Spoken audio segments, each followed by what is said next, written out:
He said what should have been a slow development process turned into a public experiment.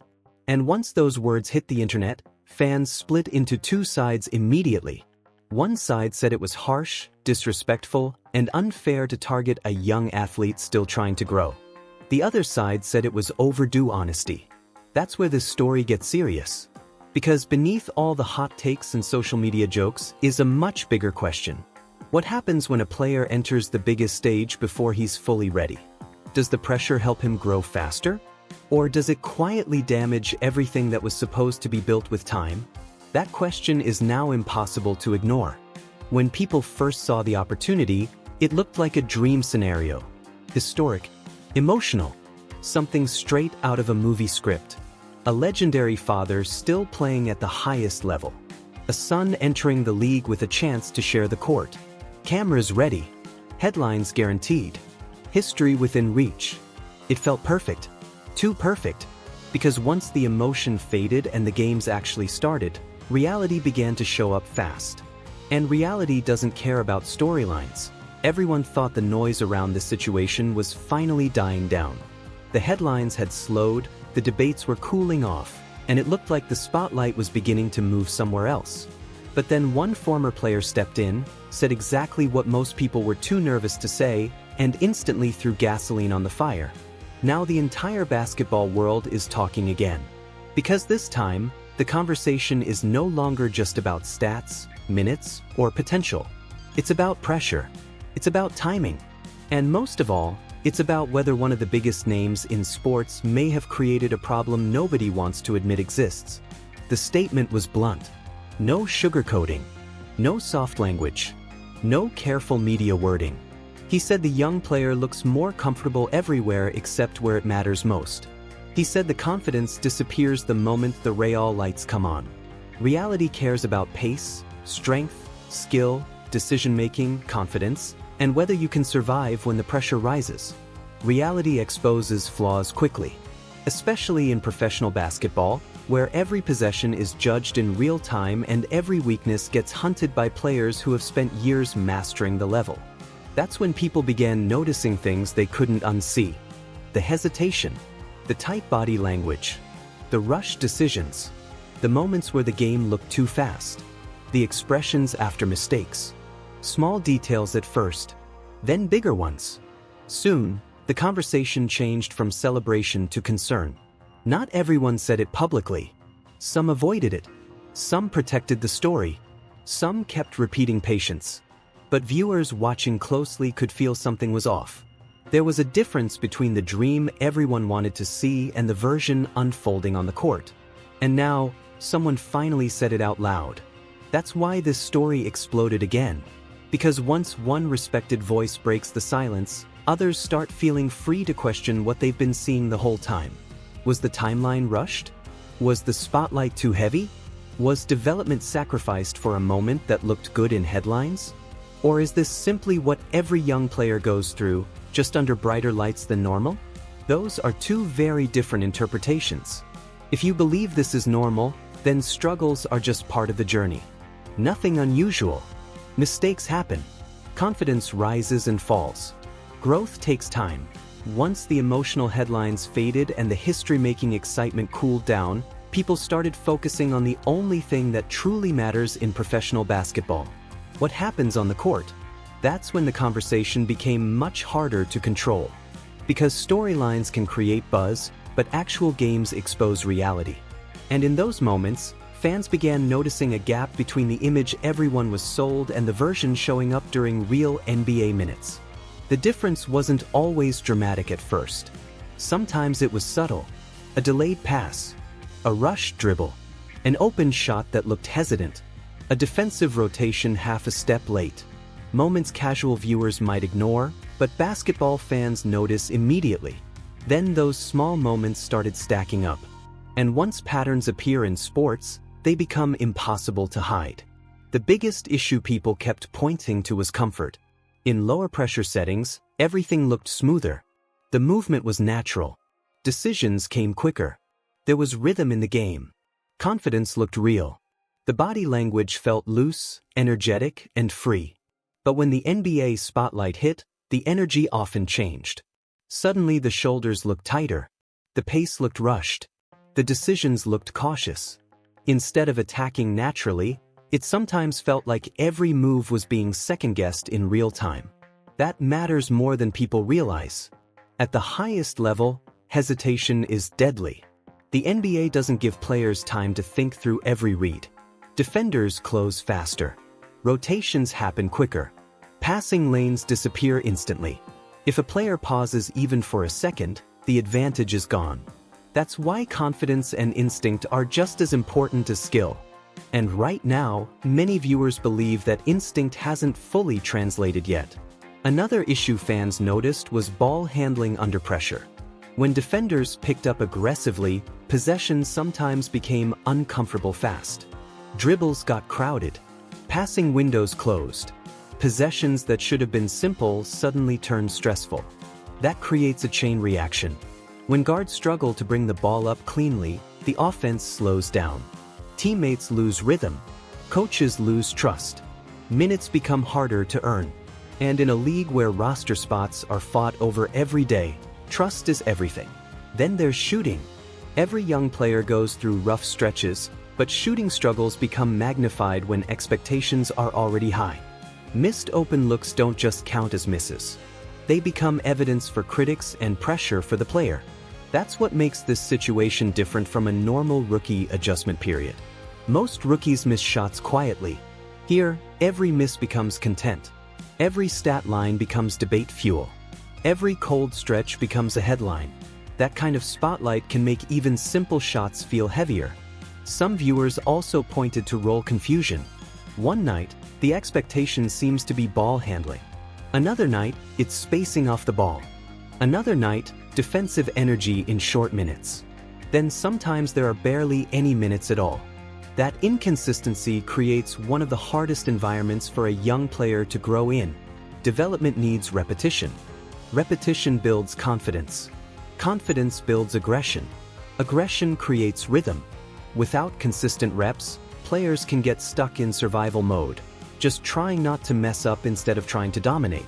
And survival mode is where many fans think the problem starts. Because when a player is worried about mistakes, he stops playing freely. He passes up open looks. He hesitates on drives. He plays safe instead of sharp. He reacts instead of creating. That version of a player rarely looks like himself. Then body language enters the conversation. Sports fans notice body language almost instantly. They know the difference between a player competing hard and a player carrying tension. Head down after mistakes. Quiet movement. Less energy after turnovers. Looking toward the bench after errors. Small signs but powerful ones. Fair or unfair, fans read confidence through those details. And once people start discussing confidence publicly, the pressure gets even worse. Because now the player isn't only fighting opponents. He's fighting narratives. That's where this situation becomes difficult. If the player performs well, people say the opportunity was justified. If he struggles, people say he was rushed. If he improves slowly, people say the pressure delayed him. There's almost no neutral space to simply grow. Even defenders of the situation admit one thing: the learning curve is steep. Professional basketball is ruthless. Young guards especially need time. Strength, pace, shot creation, decision-making, defensive reads. None of that develops overnight. Some players need years before the game slows down for them. But not every player enters with cameras waiting. Not every player enters carrying family legacy. Not every player enters as a daily national topic. That's why normal development comparisons don't always fit. Because this isn't normal. And the numbers only tell part of the story. Even when stats are modest, viewers often judge how a player looks. Does he belong physically? Does the speed bother him? Does he look confident? Does the game come naturally? Right now, those visual judgments are driving much of the criticism. Some say it's temporary. Some say it's proof. Some say patience is needed. Others say the warning signs are obvious. But nearly everyone agrees on one point. The contrast between lower-pressure success and NBA discomfort is real enough to discuss. That contrast keeps fueling the debate. Because if a player clearly looks better in one environment than another, the next question becomes unavoidable. But is it simply the normal jump in competition? Is it lack of experience? Is it unclear coaching usage? Is it confidence under spotlight? Or is it that the promotion happened before the foundation was ready? That final question is the most dangerous one of all. Because once fans begin believing the timeline was wrong, every struggle becomes confirmation. And right now, that belief is spreading fast. Which means the focus is no longer just on performances. It's shifting toward responsibility. And once that happens, attention naturally moves to the biggest name connected to the story. Once the struggles became visible, the conversation changed in a major way. At first, most people focused only on the young player. They talked about minutes, mistakes, shooting, confidence, and whether he belonged at this level yet. But eventually, a louder question started taking over. Who put him in this position? That's when the spotlight shifted from the rookie to the superstar standing beside him. Because when an unknown prospect struggles, fans blame inexperience. But when a highly publicized prospect enters under extraordinary circumstances, people start examining the path that got him there. And in this case, that path leads directly to one of the biggest names the sport has ever seen. Suddenly, the debate wasn't just about development anymore. It became about influence, power, timing, legacy, and whether those forces changed the normal process. That's the part many people were hesitant to say publicly. Not because they didn't think it, but because criticizing an all-time icon always brings backlash. Fans defend greatness fiercely. Media access matters. Relationships matter. Reputation matters. Still, once one person says it loudly, others gain courage. And now more voices are asking the same uncomfortable question. Was this basketball decision made for basketball reasons? Or was it made to complete a story too perfect to resist? A legendary father. A son reaching the league. 2 generations on one court. History captured forever. The image sells itself. The headlines write themselves. The documentaries practically film themselves. That's what makes this situation so complicated. Because the dream is real. But so are the consequences. No one denies the emotional power of a father and son sharing the professional stage. It's rare, historic, and meaningful. Fans naturally wanted to see it happen. But wanting to see a moment and being ready for a moment are 2 different things. That distinction is now at the center of the criticism. Some observers believe the timeline should have been slower. More college time. More lower-level reps. More physical growth. More skill refinement. More chances to fail quietly and improve without national scrutiny. Instead, the timeline felt accelerated. And when timelines move faster than readiness, someone usually pays the price. Right now, many believe the son is paying it. That's why the accusations toward the superstar have become sharper. Critics say this wasn't purely about helping a young player develop. They say it was about closing a career arc in unforgettable fashion. Think about the circumstances. An aging legend nearing the final stretch. Records already broken. Championships already won. Legacy already secured. What major milestone was left that could still feel fresh, emotional, and globally celebrated? Playing alongside his son. That possibility changed everything. Once it became realistic, every decision after that began to look different through the eyes of critics. Draft timing looked different. Roster decisions looked different.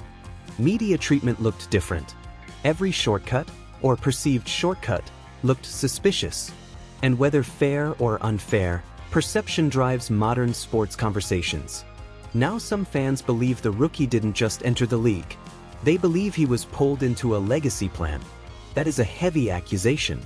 Because if true, it means the player wasn't placed where he had the best chance to grow.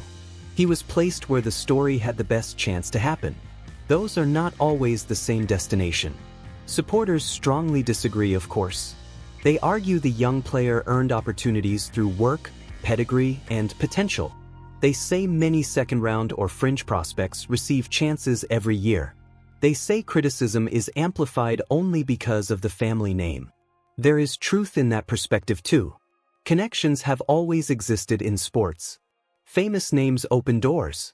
Talent must still walk through them. But the counterargument remains powerful. Opening the door is one thing. Rushing someone through it is another. That's why this debate keeps intensifying. Because people are not just arguing over talent. They're arguing over fairness. Would another player with the same resume receive the same attention? The same patience? The same roster security? The same narrative protection?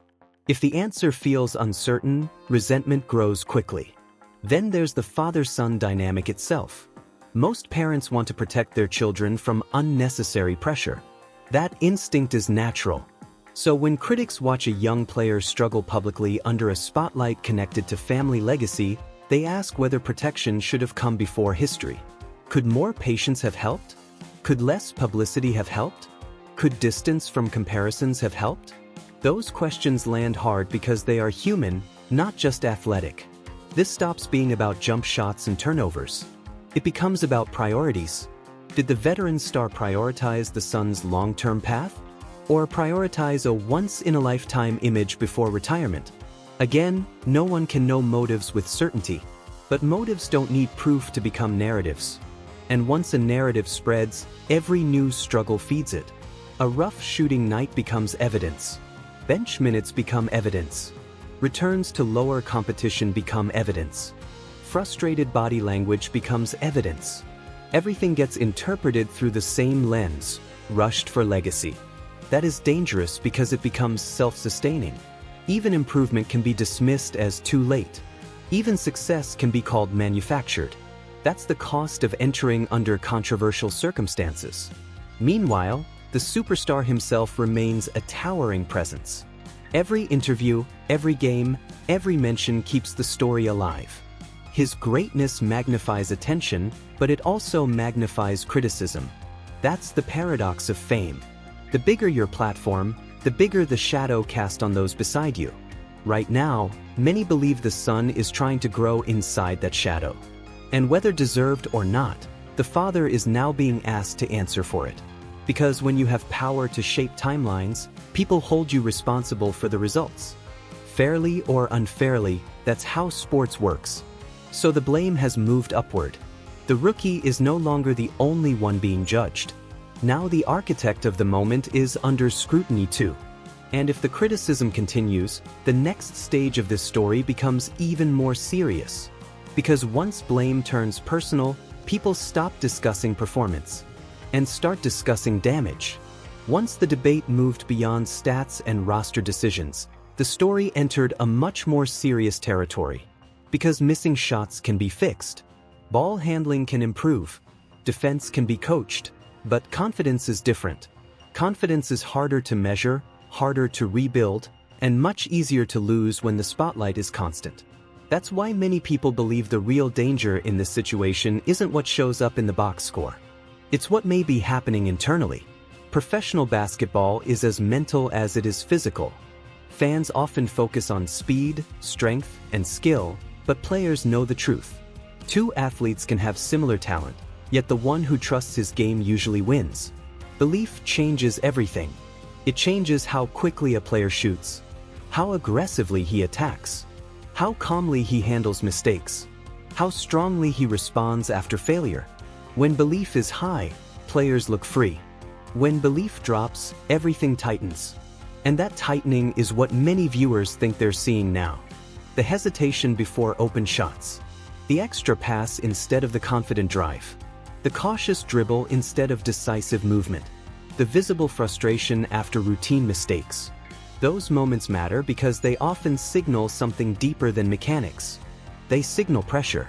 Young players normally struggle in private before they shine in public. They spend time learning through mistakes, experimenting with roles, and building confidence away from national debate. That private growth stage is valuable. It gives players room to fail without being labeled, room to improve without trending, room to find identity without comparison. But in this case, privacy barely exists. Every game becomes content. Every stat line becomes judgment. Every facial expression becomes analysis. Every mistake becomes a clip. That kind of environment can wear down even experienced veterans. For a young player still forming his professional identity, it can feel relentless. Imagine trying to learn while millions evaluate each lesson in real time. Imagine one bad quarter becoming tomorrow's headline. Imagine social media turning development into comedy within minutes. That's not a normal learning curve. That's pressure layered on top of pressure. And pressure changes behavior. Instead of playing to succeed, players begin playing not to fail. That sounds small, but it changes everything. When players try not to fail, they become reactive. They avoid risks. They pass up chances. They fear mistakes more than they trust instincts. That's when talent gets hidden behind tension. Some former athletes have described this feeling clearly. They say once confidence slips, the game feels faster than it really is. Defenders look closer than they are. Mistakes feel larger than they should. A missed shot from one possession lingers into the next three. The mind speeds up in the worst possible way. That's why people are concerned. Because if the struggle were purely technical, time would likely solve it. But if the struggle becomes psychological, progress can stall for much longer. Then there's identity pressure. Most rookies enter the league trying to become themselves. This player entered while instantly being compared to someone else. Not just anyone else. One of the greatest names in basketball history. That creates an impossible split. Fans want signs of inherited greatness. Critics want proof he doesn't belong. Media wants the drama either way. Meanwhile, the player still needs time to discover what his own game actually is. That's difficult when every possession gets filtered through family expectations. Even success can feel complicated. A good game becomes, maybe he's finally living up to the name. A bad game becomes, he was never ready. Neither reaction allows normal growth. Then comes role uncertainty. Confidence often grows when players know exactly who they are on a team. Defender, shooter, playmaker, energy guard, bench scorer. Something clear. But when the role shifts constantly, identity stays unstable. One night handle the ball. Next night stand in the corner. Next night no minutes. Then back down a level. Then back again. That movement can make any young player feel like he's auditioning instead of developing. Audition energy creates fear. Development energy creates progress. Right now, many observers think he's stuck in the first one. There's also the emotional cost of public narratives. Once phrases like not ready, rushed, or overhyped start circulating, players hear them. Even if they avoid media directly, noise finds its way through phones, friends, family, and atmosphere. Athletes are human. They know what's being said. Some use it as fuel. Others carry it like weight. No outsider can know exactly how this player feels, but the environment itself is undeniably heavy. That's why many critics say the biggest issue is timing, not talent. Because talent can grow in the right setting. But the wrong setting can distort growth. A player who should be building confidence step by step may instead be rebuilding it repeatedly after public setbacks. That cycle is exhausting. Struggle, lose trust, press harder, struggle again. Hear criticism, repeat. Breaking that loop requires patience and structure. Without those, frustration compounds fast. Still, this story is not hopeless. Young athletes recover all the time.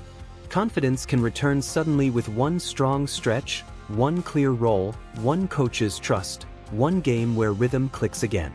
But recovery usually needs stability. And stability is exactly what this situation still seems to lack. That's why the concern keeps growing. Because the conversation is no longer about whether the player can improve. Most believe he can. The question now is whether the current environment helps improvement or quietly harms it. And if the answer is harm, then the next issue becomes unavoidable. Who around him is benefiting while he carries the cost? As the criticism grew louder, another layer of the story began pulling attention. It wasn't just about the player anymore. It wasn't even only about the father. Now people started questioning something bigger. The media. Because in today's sports world, narratives don't spread on their own. They're shaped, softened, amplified, buried, repeated, and packaged every single day. Fans know this. Former players know this.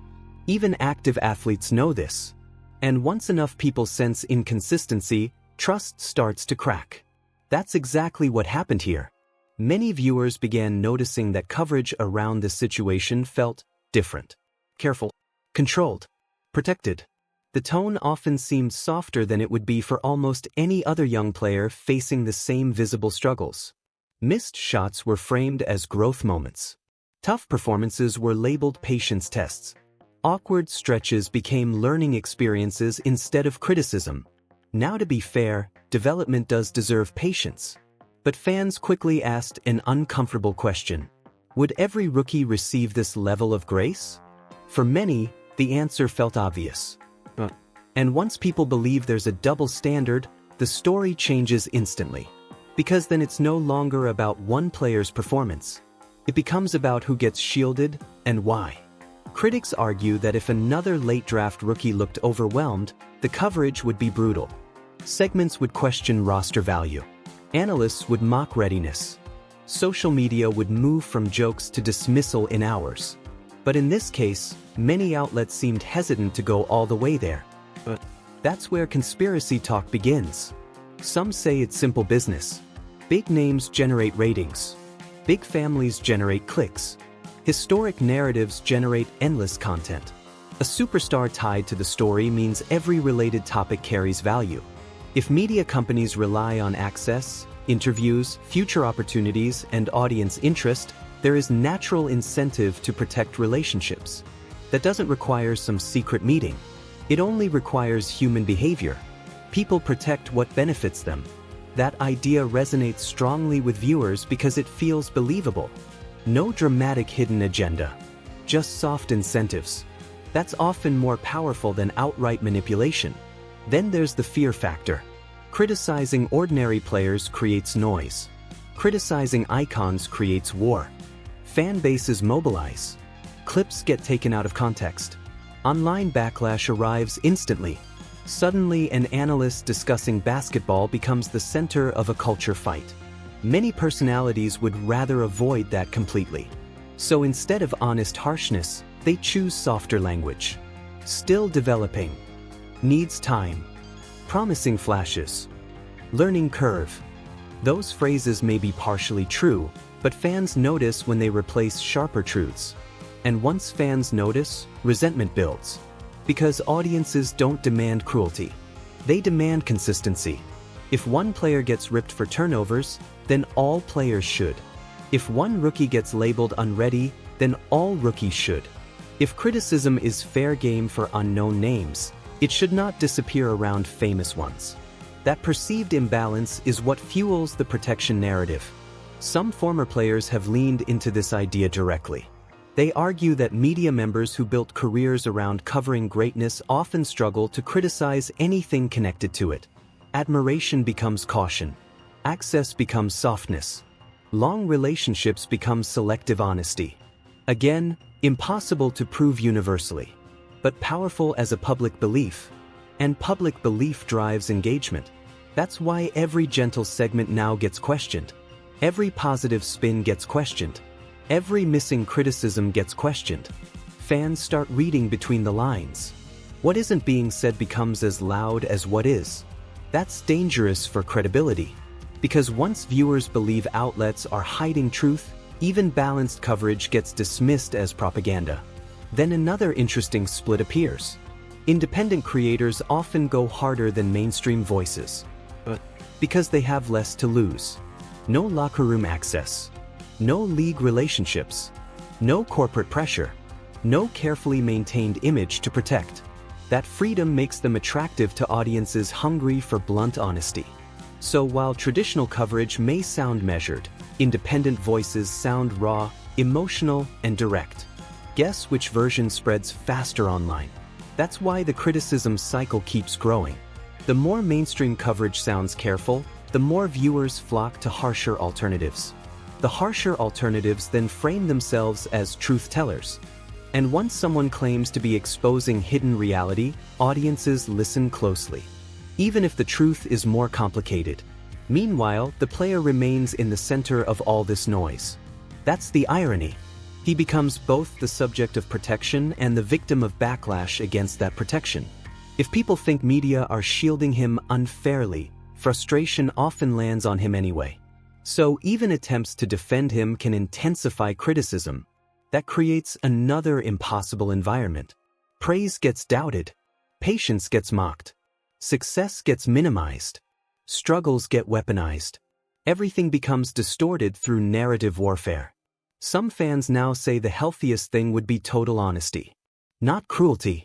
Not agenda. Just straightforward evaluation. Good game? Say it clearly. Bad game? Say it clearly. Needs time? Say it clearly. Looks overwhelmed? Say it clearly. That consistency would lower suspicion immediately. But consistency is hard when celebrity changes incentives. And celebrity is at the center of this story. The family name makes every opinion louder, every segment more valuable, every criticism riskier, every compliment more controversial. That's why this topic refuses to behave like normal basketball analysis. It has become a trust test. Can media still evaluate famous connected players the same way they evaluate everyone else? Many fans currently believe the answer is no. Whether that belief is fully fair or not almost doesn't matter now. Because once audiences lose trust, the narrative takes on a life of its own. And when that happens, attention moves to the next question. If the current environment is compromised by pressure, celebrity, and selective honesty, what would the right environment actually look like for real growth? Once people accepted that the current setup might not be ideal, the conversation naturally shifted to a new question. If this isn't the best path, what would have been? That's where the criticism becomes more serious, because it stops being empty negativity and starts offering alternatives. And for many observers, the answer seems simple. A slower timeline, less spotlight, more repetition, more room to fail quietly, more basketball. The idea isn't complicated. Young players usually improve through consistent minutes, stable roles, and mistakes that become lessons instead of headlines. Development rarely happens in dramatic bursts. It happens in boring routines no one celebrates. Practice, film study, game reps, bad nights, adjustments, then more reps. That cycle is where confidence gets built. Many fans believe the player needed more of that before entering a stage where every possession carries national attention. One common suggestion was extended time in a lower league environment. Not as punishment, as preparation. There's a major difference. Too many fans treat developmental leagues as embarrassment when in reality they are often one of the smartest routes for young talent. Players get touches. They get freedom. They get chances to run offense, make reads, experiment, and recover from mistakes without the same pressure. Most importantly, they get volume. Volume matters. 10 short NBA cameo minutes spread across weeks can't match heavy consistent minutes where a player handles real responsibility nightly. That's how rhythm is built. That's how instincts sharpen. That's how players stop thinking and start reacting. Many believe the contrast already showed this. In lower pressure settings, the player often looked freer, more aggressive, more alive. That doesn't mean he belongs there forever. It means growth there may still be unfinished. Another proposed path was more college time before turning professional. That option carries benefits people often ignore. College can provide structure, featured roles, leadership opportunities, physical maturity, and time away from immediate pro-level judgment. It also allows players to dominate smaller stages before being asked to survive bigger ones. Dominance matters psychologically. A player who learns how to lead, close games, and carry responsibility builds confidence differently than one constantly adjusting upward. Some critics argue another season or two in that environment could have transformed the foundation entirely. Stronger body, clearer identity, more polished shot, better handle, more game reps as a primary decision maker. Then the jump to the pros becomes progression instead of leap. A third suggestion involved team fit. Even talented young players can struggle if placed in the wrong ecosystem. Teams chasing wins often prioritize reliability over experimentation. Coaches under pressure rarely hand long developmental leashes to rookies making mistakes. That's understandable. Winning organizations live in the present. Young players often need organizations willing to invest in the future. Those are two different timelines. Many fans argued that a rebuilding team, one with patience, available minutes, and fewer immediate expectations, could have offered a cleaner runway. There, mistakes become part of the plan. On contender-style teams, mistakes become costly. That difference shapes careers. Imagine the alternative scenario. A young guard joins a team with low pressure, clear developmental goals, and nightly opportunities. He plays through turnovers, learns after losses, builds chemistry through repetition, discovers strengths through usage. By year 2 or 3, the same player may look entirely different. That's not fantasy. It happens constantly across sports. Environment can accelerate talent or delay it. Then there's role clarity. One of the fastest ways to help young players is giving them a simple identity early. Defend hard, push pace, shoot open threes, run second unit offense, guard point of attack. Whatever the role is, make it clear. Clarity reduces hesitation. Hesitation kills development. Many critics believe the current path has lacked that clarity. Inconsistent minutes plus shifting expectations create confusion. And confused players rarely play free. A better alternative path would have prioritized one lane first, then expanded later. Master something, then add layers. That's how sustainable growth usually works. There's also a quieter factor people overlook: anonymity. Most prospects benefit from being ignored early. They can struggle without headlines, improve without mockery, experiment without memes. That hidden growth period is valuable. This player never really had it. An alternative route with less immediate celebrity attention might have protected that stage of development. Fewer cameras, fewer debates, fewer daily verdicts. Sometimes the best thing for talent is boredom. No circus, just work. Of course, supporters of the current path argue something important too. Elite competition can force growth faster. Facing NBA speed daily can reveal weaknesses immediately and motivate rapid improvement. That's true, but exposure only helps when paired with opportunity and patience. If pressure is high, minutes are low, roles are unclear, and mistakes become controversy, exposure can become noise instead of growth. That's the central argument critics keep making. The issue isn't simply where he plays. It's whether the environment matches what he needs right now. Many believe it doesn't, and that belief explains why the alternative path feels so compelling to audiences. It sounds practical, not emotional. Develop first, celebrate later, earn spotlight through readiness, not readiness through spotlight. That phrase captures the entire debate, because no one is saying the player lacks long-term potential. They're saying the order may have been reversed. Spotlight first, foundation second. If that's true, the fix is still possible, but it requires patience many stories don't allow. And that leads to the next problem. What happens if the current path continues too long before any adjustment is made? Once a player enters the wrong environment, or even an environment many people believe is wrong, the biggest danger is not what happens today. It's what happens next. Because careers are rarely damaged by one bad game, one rough month, or one awkward rookie season. Those things happen all the time. Players recover constantly. The real danger comes when early struggles turn into patterns. Patterns become labels. Labels become expectations. And expectations can quietly shape an entire career. That's why so many people are now focused on the future. Not because the current moment is final, but because first impressions in professional sports often last longer than they should. Right now, the label many critics are pushing is simple: not ready. That phrase may sound harmless, but it can be powerful. Once a player gets stamped as unready, every mistake reinforces it. Every benching reinforces it. Every return to a lower level reinforces it. Even improvements can be dismissed as temporary.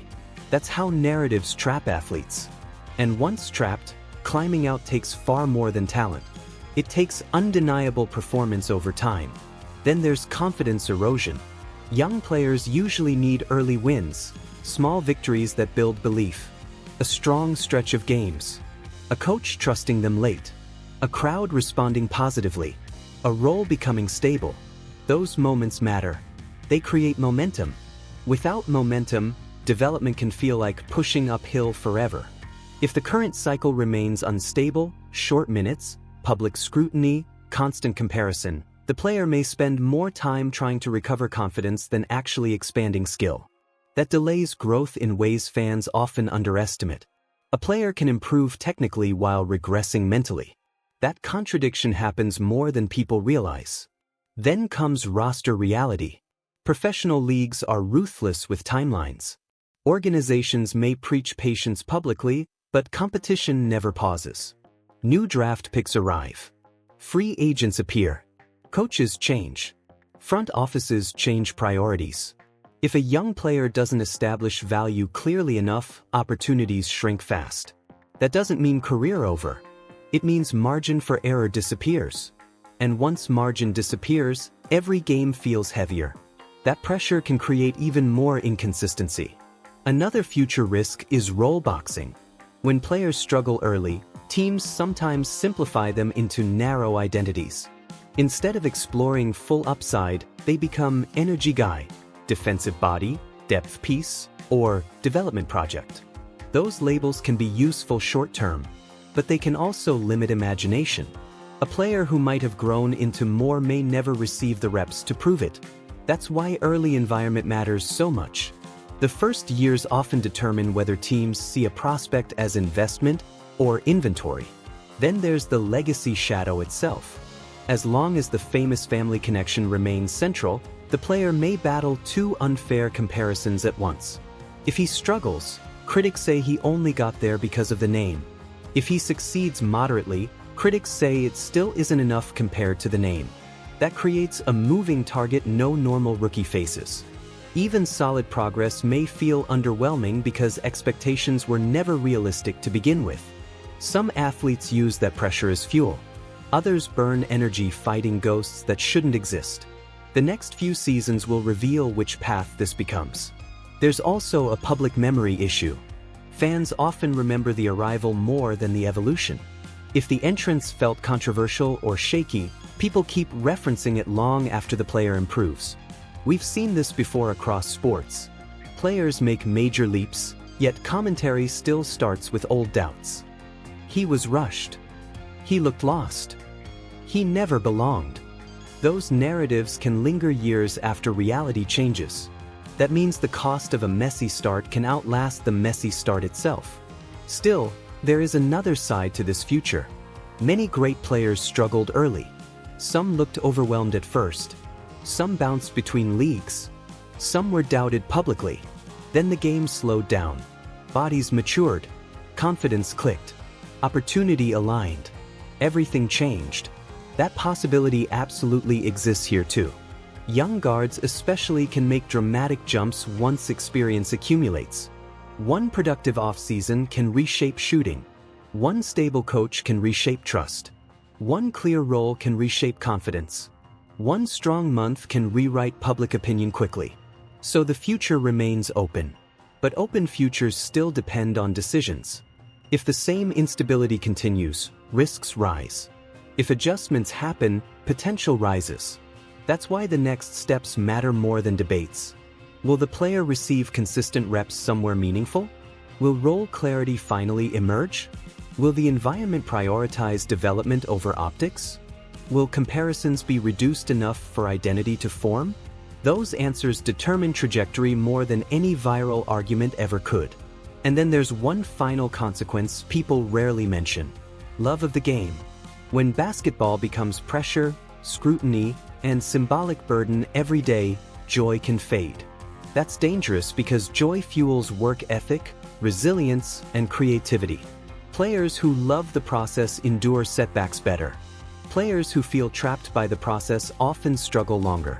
That's why many observers keep pointing back to those freer moments in lower pressure settings. The smiles, energy, aggression, natural rhythm.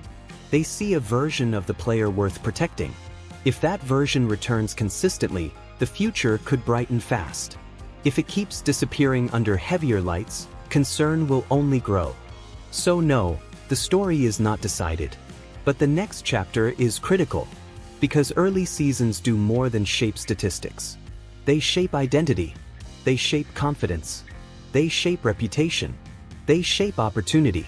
And once those things harden, changing them becomes much harder. Which is why the final phase of this story now comes down to one question. What should everyone believe right now, and who is really responsible for what comes next? At this point, the story stops being just about one player's development. It stops being about one coach's decisions, one roster situation, or one stretch of games. It becomes something much bigger. A full-scale debate. And like most modern sports controversies, the final stage isn't about finding a single correct answer. It's about choosing a side.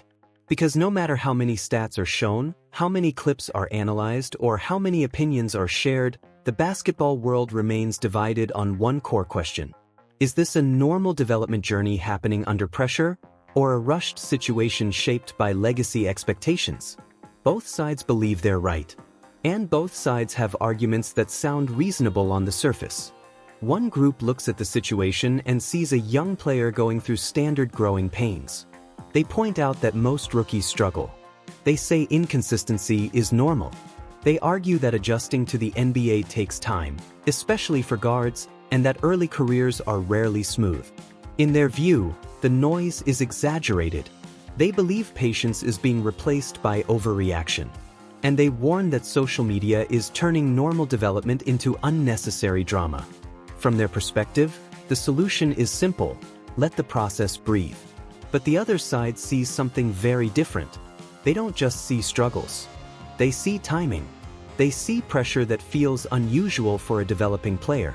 They see inconsistency not just as inexperience, but as a sign of misalignment between readiness and opportunity.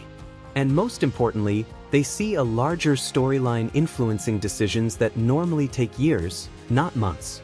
To them, this is not just basketball. It's narrative-driven sports entertainment wrapped around real consequences. That's why their conclusion is harsher. They believe the player should have had more time elsewhere before being placed under this level of spotlight. And they argue that the current environment is not designed for learning. It's designed for winning, headlines, and attention. Two completely different interpretations of the same reality. And neither side is fully willing to back down. That's what keeps the debate alive. Every new game becomes evidence. A good performance becomes proof of potential. A bad performance becomes proof of being rushed. Even average performances are interpreted differently depending on who is watching. That's how divided narratives sustain themselves. They don't need new information. They just reinterpret the same information differently. Meanwhile, the media cycle continues to amplify everything. Clips circulate faster than context. Short highlights replace full games. Reactions replace analysis. Emotions replace patience. And in that environment, nuance disappears. What remains is strong opinion versus strong opinion. And strong opinions always attract attention. That attention fuels more discussion. More discussion fuels more content. More content fuels more pressure. And the cycle continues. The player at the center of it all remains in a unique position. Every move is evaluated differently than it would be for anyone else. Every mistake carries extra weight. Every success carries extra debate. Even silence around him becomes interpreted. If he's quiet, people say he's under pressure. If he performs well, people say expectations were right. If he struggles, people say concerns were justified. There is no neutral outcome anymore. And that's what makes this situation so intense. Because it no longer feels like a simple development story. It feels like a referendum on how modern sports treat young athletes tied to massive narratives. That's why the conversation keeps expanding beyond basketball. It touches coaching philosophy. It touches media ethics. It touches fan behavior. It touches legacy culture. And it touches the uncomfortable truth that sometimes, in sports, the story around a player becomes bigger than the player himself. At the same time, it would be unfair to ignore the possibility that everything still changes. Young careers are unpredictable. Some players take longer to adjust and then suddenly break out. Some struggle early and then find their rhythm in a completely different environment. Some respond to criticism. Some respond to stability. Some need time. Some need structure. And many need both. That uncertainty is what keeps hope alive for supporters. Because nothing about a young career is final at this stage. One stretch of strong games can reset perception. One consistent role can rebuild confidence. One stable season can change the entire narrative. That's the nature of development in professional sports. But even that hope doesn't remove the debate. It just shifts it into the future. So now the final question isn't about what has already happened. It's about interpretation moving forward. Was this always going to be a difficult transition, regardless of timing? Or did the timing itself create unnecessary friction that made the transition harder than it needed to be? That is where the audience remains split. And as long as there are games being played, that split will not close. Because every performance will continue to feed both narratives at the same time. One side will see growth. The other will see struggle. One side will see patience paying off. The other will see pressure compounding. And neither will fully convince the other. Which brings everything to its final point. In modern sports, stories like this rarely end with agreement. They end with ongoing debate. And that's exactly where this one is headed. Not toward closure, but toward continuation. Because as long as the spotlight stays on, the question will stay alive. And the world will keep watching, waiting, and arguing about what comes next. And if you enjoyed this breakdown, make sure you subscribe to Hoopradar for more deep dives, era debates, and untold basketball stories like this.